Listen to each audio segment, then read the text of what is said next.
everybody to Black, Brown, Yellow, White, episode 16. And today we have the special pleasure to be here with Rohan Chakravarty, a cartoonist from Nagpur, India.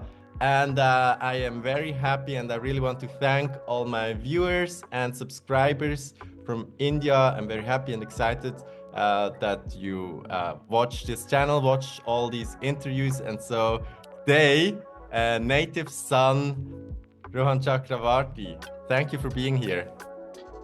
Thanks a lot, Thimba. It's my honor. It's my privilege and my pleasure to know of this interview channel, that something like this exists, and to be a part of it.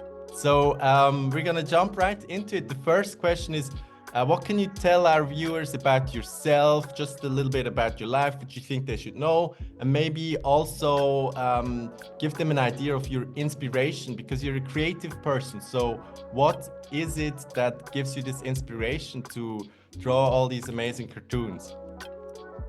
Sure. I'm a cartoonist and an illustrator. All my work is about nature, about wildlife, about its conservation, about sustainability, about how environmental governance plays a part in our daily lives, and how the lives of creatures that inhabit the same environments, the same cities, the same vicinities as us are intertwined with our own. So what I'm trying to do with my work is make people more and more aware about ecology around them, about wildlife around them, and why saving it matters to their own lives. And my inspiration comes directly from nature. Everything I've observed in nature has some way or the other found its way into my work. It also comes from the work of other artists who I've long admired, who have sought inspiration from, and yeah, I think I'm also a very keen and a very avid explorer of nature. So a lot of my work is influenced and inspired by the daily observations I seek to make out in nature. So as our series is called Black, Brown, Yellow, White, before we come back to this theme of nature and sustainability, I wanted to ask you about the main topic, and that is racism. What is your understanding of racism, anti-racism, and what to you is most pressing in this moment in time, maybe especially from the view of India? Well, racism is something that is prevalent worldwide. It affects all of us worldwide, especially us being from people from our countries. You and I, you're from South Africa, I'm from India. We've borne the worst brunt of racism because we are ex-colonies, and unfortunately we see the impacts of colonial legacies in our countries and our populations even today. And despite many decades, even centuries of hard work, it is very hard to shun and leave behind, because it has seeped through and percolated many sections of society, many sections of governance. And even today we can see that colonial era principles and ways of working are still prevalent in our countries. So in India, it also assumes another proportion, which is because of caste inequalities. That's very peculiar to our nation and our regions, and that kind of makes it far worse for people who come from the lower caste of society to inhabit positions of privilege, positions of power, and make their mark. So I think it's a multidimensional and a very intersectional theme to speak about. It features a lot in my work, maybe not directly as racism or casteism, but as the environmental impacts of something like this, because it is something that affects indigenous peoples a lot. It is something that takes a major toll on people who live around, say, national parks, protected areas, because these are people who have been subsisting out of nature itself. And I like to imagine that there's a kind of antidote to this racism, to these legacies of colonialism, to this suppression of nature and indigenous population. There is in part this idea of diversity, the manifoldness of our humankind. So what is your understanding and description of diversity, and where do you see its status today in India? Well, we are a very diverse country. The motto of one of the mottos of existing in India happens to be unity in diversity. That's how we celebrate our nation. But it's quite often it tends more to be lip service and less in practice. And that is something that a lot of us here are trying to change, as it is in South Africa. We see, because the more I speak about conservation, the more impossible it gets to sideline human issues, and it's a very powerful but a very meaningful saying when people use the phrase climate justice is social justice, and Yeah. I completely, yeah. So in this sphere of trying to think about nature and the future of our planet, we come across many different terms. You talked about climate justice, conservation, and one that looms big, I think, on everybody's minds, especially as the temperatures keep increasing, is sustainability. Yeah. So maybe you could give us a bit an idea of your understanding. Sustainability, conservation, climate justice. How does it go? Well, so, again, this is something that my understanding of all these terms has also been evolving the more I've been practicing cartooning around these issues. When I started out, like everybody else, like every amateur or like every enthusiast who gets into this discourse, or who gets into, trying to make any kind of change with art. I was also of the opinion that if I could influence individual minds to change, and if I could influence individual habits to change, I would probably make a huge difference. But over the course of time, as I read more, as I understood more, as I delved more into these matters, I began to realize that there are much larger forces at play that will nullify and invalidate every individual action, because these are, we all know about the sheer imbalance between what corporations project to be and what they actually are.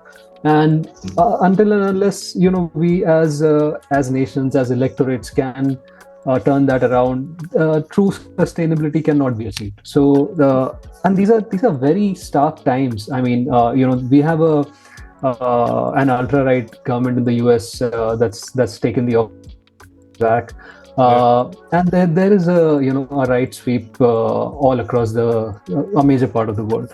So these are very stark times for diversity, for inclusion, for empowering people who have been oppressed.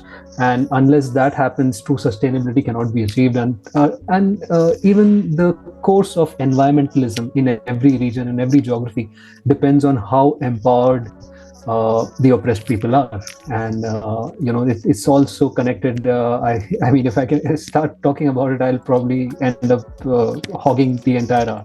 Yeah.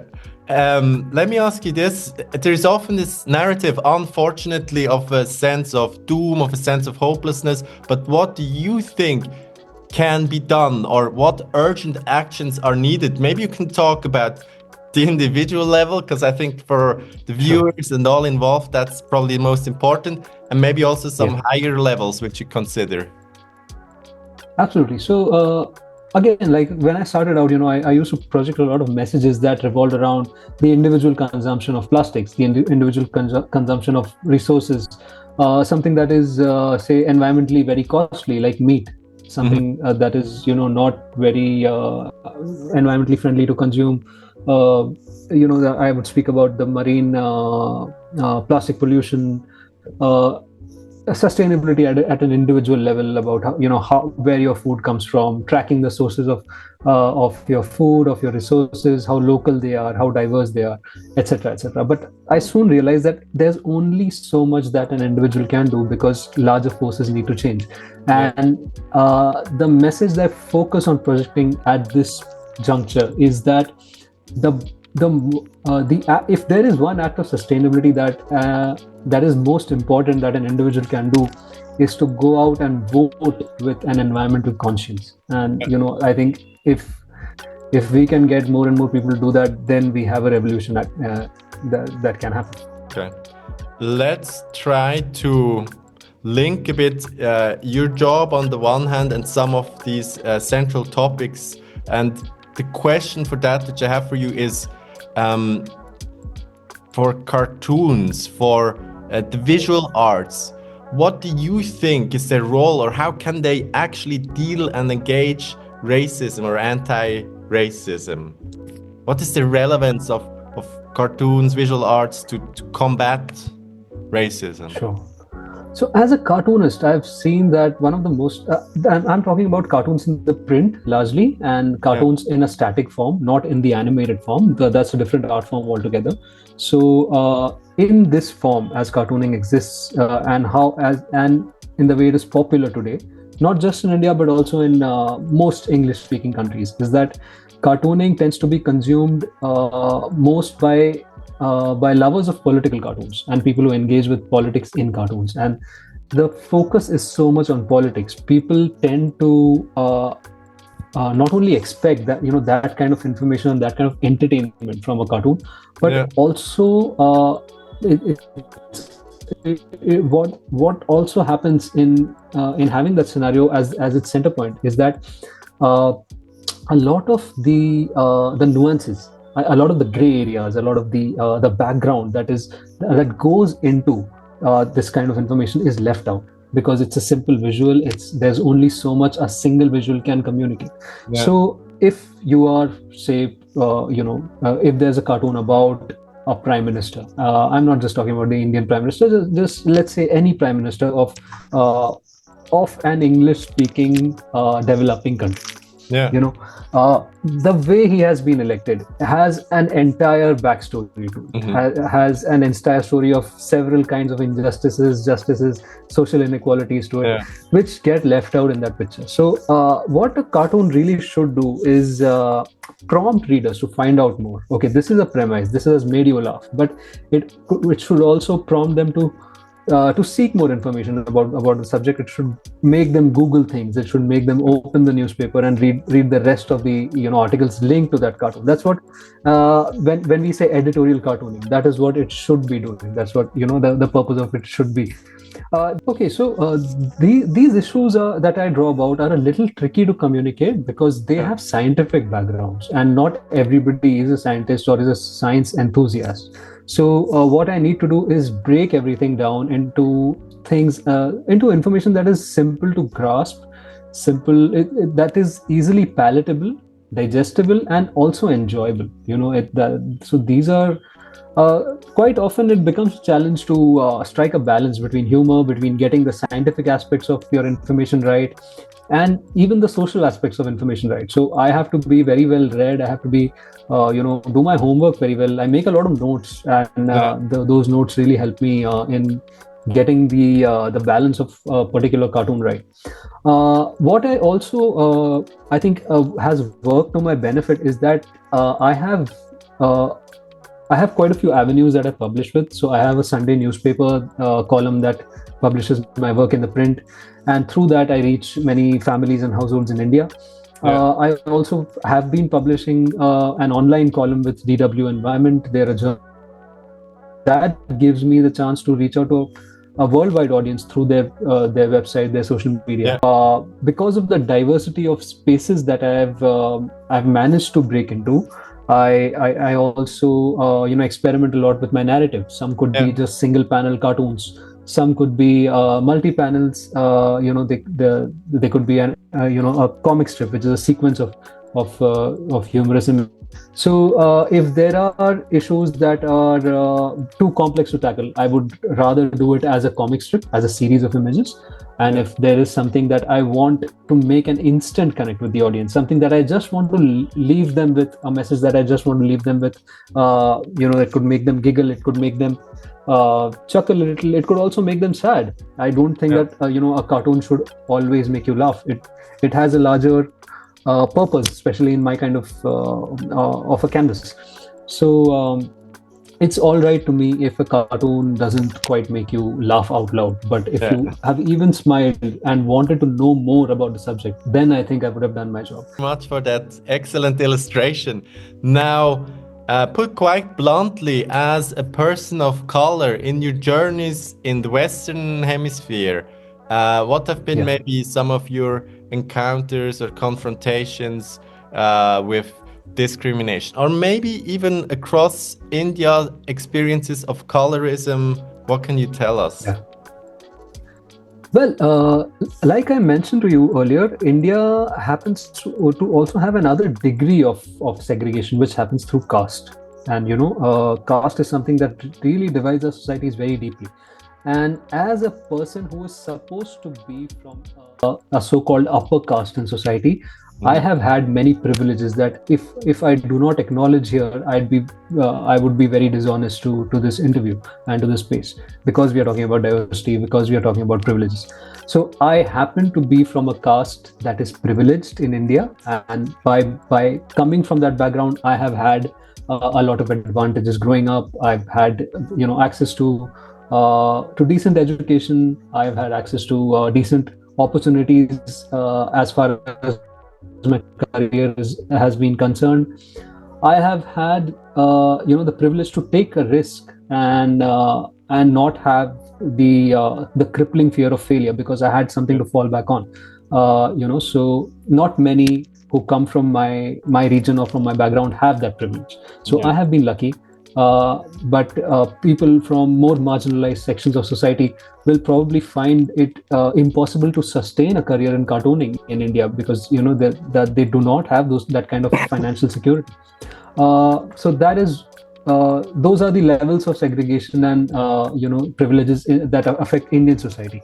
But when I take my work abroad, then I am simply an Indian, and then I'm simply a colored person from a colonial country, and that becomes another level of another hurdle that I have to cross as an artist.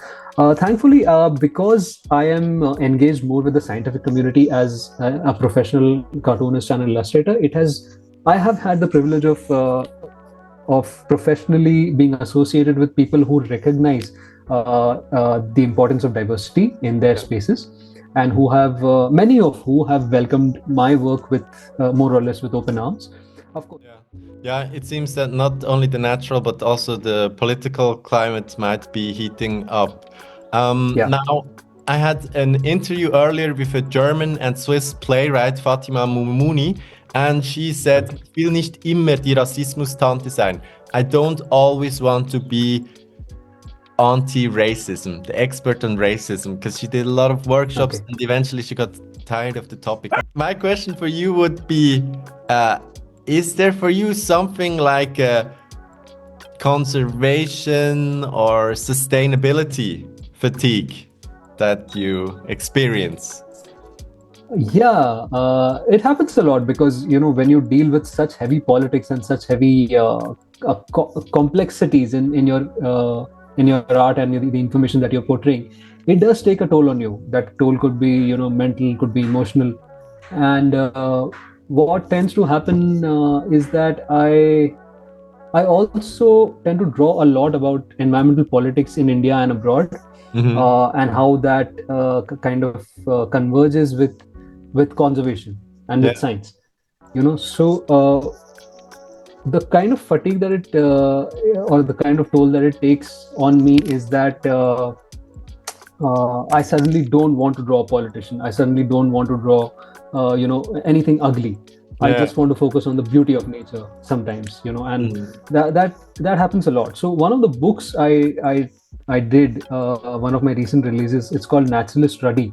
It's a story about a mongoose who considers himself to be a detective, and Yeah. he just goes around exploring nature and treating every exploration as a crime scene, Mhm. and going around solving that crime scene. So it has nothing to do with with social justice, with politics, Yeah. and these are little breaks I feel that I need to take to kind of these are little breaks that I feel like I need to take to kind of keep my gray matter a little replenished, a little recharged, so that I can do the political side of my work better as well. And I hope that is the case for Fatima as well, because I know that the more social and the more intersection you are in your artistic practice, the higher the toll it does take on you. Yeah. Thank you for putting it in such nice and explanative words. Now we come to the segment which I told you about earlier, non-trigger trigger. And I'll give these expressions, and you'll see maybe there's something you can briefly, a little flight of association, or maybe it's off the mark. First one, sustainability.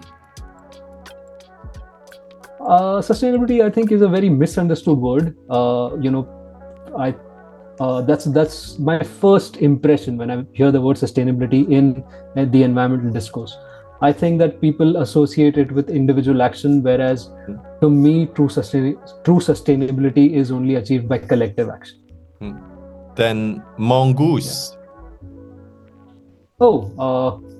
My favorite backyard animal, and I think to a certain extent it's my spirit animal as well, because it happens to be the protagonist of one of my books, and I've been obsessed with mongooses because they are a wild mammal that I get to see practically every day, and wild mammals are hard to see in an urban environment. And I think it's a mongoose has kind of been my gateway to the wild world, being stationed in a city. So yeah, that's what a mongoose is to me. Humor. Humor is, I would say, a slap on one side of the face and a kiss on the other side. I love it. Tigers. What a magical feline that is. Tiger that inspired the conception of my series in the first place. So I have a lot to thank tigers for. I think tigers also happen to be the animal that are so representative of India and what is happening in India environmentally in terms of wildlife conservation science, that tigers also have been my most the protagonists that have been most featured in my cartoons. So they have kind of become more or less the face of my series Green Humour, and it's only fitting because it was the sighting of a wild tigress that inspired the inception of the series. So tigers are quite synonymous with my work. Okay, lovely. Then Nagpur. It's my favorite city, because not just because I was born and live in it, but it's also a very. I'm so sorry about the noise my pets are making. Oh, good. Nagpur is, I think, my favorite city, not just because I live here and I was born here, but also because it's a very biodiverse city. Even though it is developing very fast and at a very rapid rate, it still has green pockets, and these are pristine pockets of pristine greenery. Some of them are even today they are untouched deciduous forests where there's a lot of wildlife. From where I live, at just about 2-3 kilometers, there are wild leopards, there are wild antelope, wild deer, lots of migratory birds that visit all the lakes in the city. So I practically often have wildlife at my doorstep. And one of these instances where a porcupine got stranded right in my in the place I live, in the locality I live. Oh wow! That inspired my upcoming book. It's a picture book on children about porcupines, and it's going to be in Hindi, and I hope it will have a lot of regional and local readership and distribution. So a lot of the wildlife I see day in and day out in the city inspires and influences my work, and Nagpur has kind of also shaped a certain compassion in me as an artist and as a cartoonist. Then I guess I'm a bit animal heavy on this one. Pangolin. Okay. I think the pangolin is my spirit animal, because what it does when it's confronted with a threat is that it just rolls up into a ball of armor and and lies low. And that's exactly what I would like to do when I'm confronted with too many people, too many, situations I don't want to be in. Interviews, for example. Thank you I really wish I would. for not becoming a ball during the interview. That's very nice. Right. So the pangolin is my spirit animal. Yeah. Finally, monsoon. I'm not much of a lover of rain, even though I acknowledge how important it is for sustaining life, for sustaining, the whole cycle of the web of life, the procurement of food, agriculture, etc., etc. I'm not somebody who steps out much in the rain, but at the same time, I love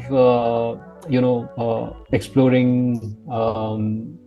And knowing more about frogs, about snakes, about creatures that only come out in the rain. So I have a love-hate relationship with monsoon, and I hope that in the older I grow, the more I love monsoons.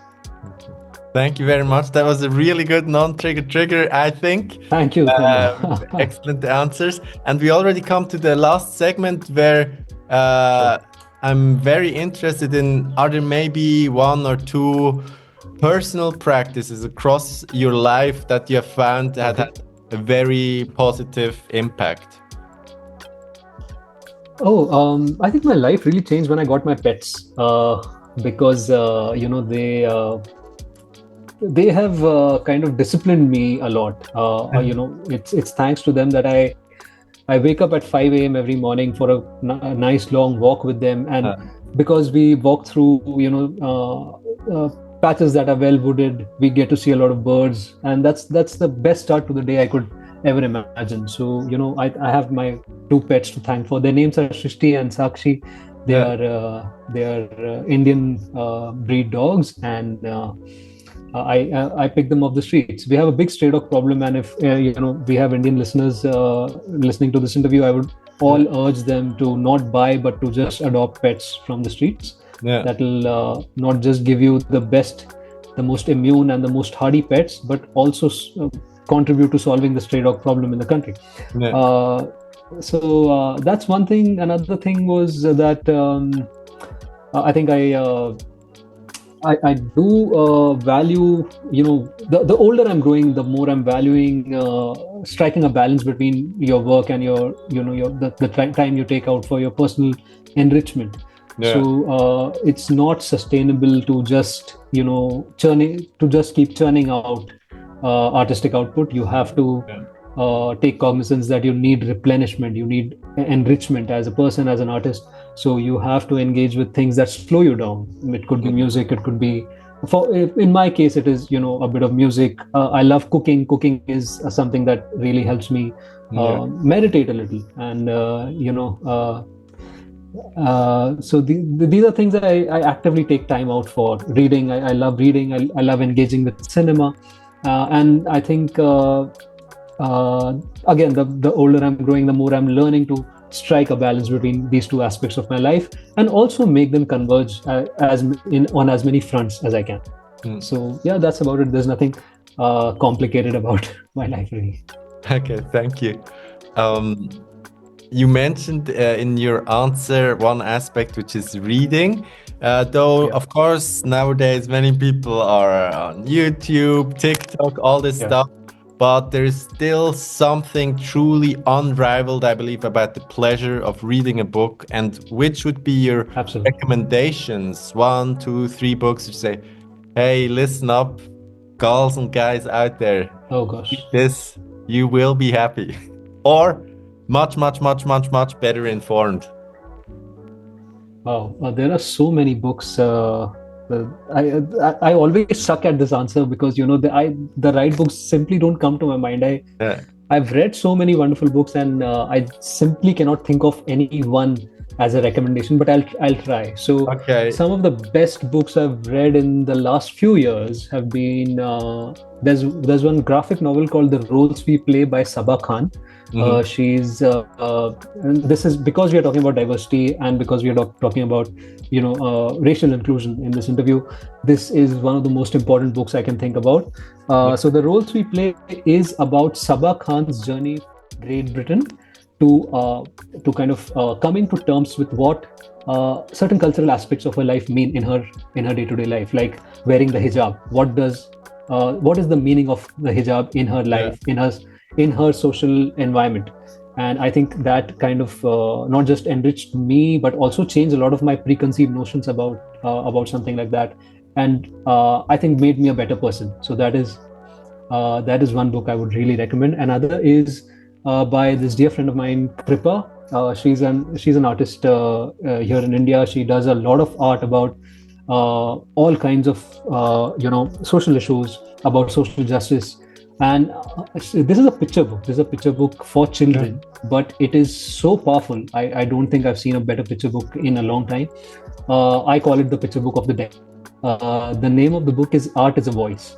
And it is a book about how art can be used as a tool for protest and dissent in across various cultures, across various classes. And this is something that endeavors to educate children about the political powers of art. And I don't know about many artists who would even attempt something like that. So these are the two books that I could just name off the bat right now. Okay, thank you very much. This sound like superbly interesting recommendations. Now, to keep real with the times, there are of course also very much series and movies that people get their visual inputs from. Is there anything in that area which you could recommend or which really had an impact on you lately? I don't engage with series. I think they're designed to keep you hooked and not tell a story. But that's my personal opinion. I don't engage with series. But one documentary I would really like to name here. It's called Dahomey. It's on a platform, Mubi. I don't know if people are familiar with Mubi, but it is an alternative streaming platform for people who are enthusiasts of art house cinema. So Dahomey is a documentary that speaks about cultural appropriation and what are the impacts of it on a culture. So Dahomey in particular is about Benin and the sculptures of Benin that once belonged to Britain and France, and that have now, some of them have now been returned. And what was the cultural impact of that, the returning of those pieces of art back to their native country? How the resident population now views and engages with those art installations. That's a very interesting documentary, and I'm sure it will open up a lot of facets for communication for people who are interested in watching it. Are there, finally, to get to our last question, some recurring questions or issue that pester you late at night or early in the day, stuff that keeps coming back to you and you just kind of trying to figure it out, can't figure it out, something like this? Yeah, I think, as an artist, I think what I draw about is so expansive and so endless that I always go to bed with a regret in mind that there is something that I could have drawn about today, but I didn't manage to, and that's something I really grapple with. So because there are environmental problems happening in India, and there is an equally urgent environmental problem happening in another part of the world. And because I put out my work not just for Indian audiences, but because my aspirations are global, I kind of feel that I cannot do justice as a cartoonist to the entire world, and it's also something that is superhuman I'm expecting out of myself. So it's unrealistic. And that is something I grapple with every day. On some days I tend to be kinder to myself, and I let myself have the comfort of a good night's sleep. But on other nights it bothers me a lot. Okay. Hey Rohan, thank you so much. This has been an amazing interview. You let us into your part of the world, into your head a little bit, to see what goes on when you're dealing with conservation cartoons, trying to bring it all together. It's been fascinating. Thanks a lot, Thimba. I had a ball talking to you, and I hope we get to do this another time, preferably in person. Yeah, I hope so too. And thank you again so much also to the viewers in India for watching this channel, watching these interviews with all these fascinating people. Finally, a native son. Sure. Okay, thank you so much, Rohan. Right, Thimba. Thanks so much. Thanks so much for today. Yeah.